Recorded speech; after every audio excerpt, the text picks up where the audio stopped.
16 ফেব্রুয়ারি বিকেলে ধর্মনগর বিবেকানন্দ সার্ধ শতবার্ষিকী ভবনে অনুষ্ঠিত হয় রিদম কালচারাল অর্গানাইজেশন এবং আর্থকি ফাউন্ডেশন সামাজিক সংস্থার যৌথ উদ্যোগে তৃতীয়তম চূড়ান্ত তথা ফাইনাল প্রতিযোগিতা।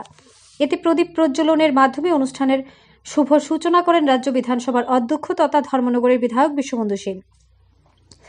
আর্থকি ফাউন্ডেশনের ফাউন্ডার নীতিশ দেব সহ অন্যান্য বিশিষ্টজনেরা এই অনুষ্ঠানে উপস্থিত ছিলেন। আর্থকি ফাউন্ডেশন মূলত একটি কালচারাল সামাজিক সংস্থা। এরা সমাজের পিছিয়ে পড়া প্রতিভাবান শিল্পীদের তুলে এনে সমাজের সর্বোচ্চ শিখরে পৌঁছে দিতে কাজ করে থাকে।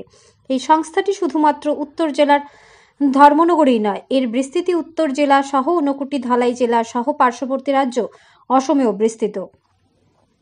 এরা সারাটি বছর সমাজের পিছিয়ে পড়া প্রতিভাবান বিভিন্ন ধরনের শিল্পীদের চিহ্নিত করে প্রশিক্ষিত করে প্রতিযোগিতামূলক অনুষ্ঠানের মাধ্যমে তারে ভিতরকার সুপ্ত প্রতিভাকে জাগ্রত করে সার্বিক বিকাশ ঘটাতে কাজ করে থাকে। উক্ত ফাউন্ডেশনের প্রতিটি সদস্য সারাটি বছরই কোনো না কোনো ভাবে নতুন নতুন প্রতিভার বিকাশে নিত্য নতুন প্রতিভাবান শিল্পী খুঁজে এনে বিশেষ প্রশিক্ষণের ব্যবস্থা করে থাকে। তাদের এই নিরলস প্রয়াস গোটা উত্তর জেলা সহ সমস্ত রাজ্য জুড়ে ব্যাপক বিস্তৃতি লাভ করুক, এই প্রত্যাশা নিয়ে প্রতিটি কর্মকর্তাকে ধন্যবাদ জ্ঞাপন করেন বিধায়ক বিশ্ববন্ধু সেন সহ উপস্থিত সম্মানিত অতিথিরা।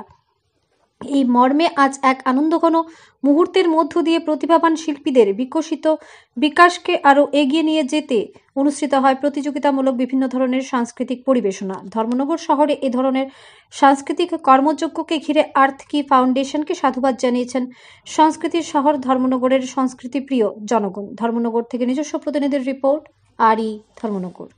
প্রোগ্রামের উদ্দেশ্য অ্যাকচুয়ালি আমাদের প্রোগ্রামটা রিদম কালচারাল অর্গানাইজেশন এবং আর্থকি ফাউন্ডেশন সামাজিক সংস্থার পক্ষ থেকে আমরা এবছর তৃতীয়বার আয়োজন করেছি, যার ফাইনাল প্রতিযোগিতা আজকে ধর্মনগর বিবেকানন্দ সার্ধ শতবার্ষিকী ভবনে হচ্ছে। আমাদের প্রোগ্রামের মূল উদ্দেশ্য হচ্ছে আমাদের সমাজে অনেক প্রতিভাবান শিল্পীরা আছে, অনেক সুপ্ত প্রতিভা আছে।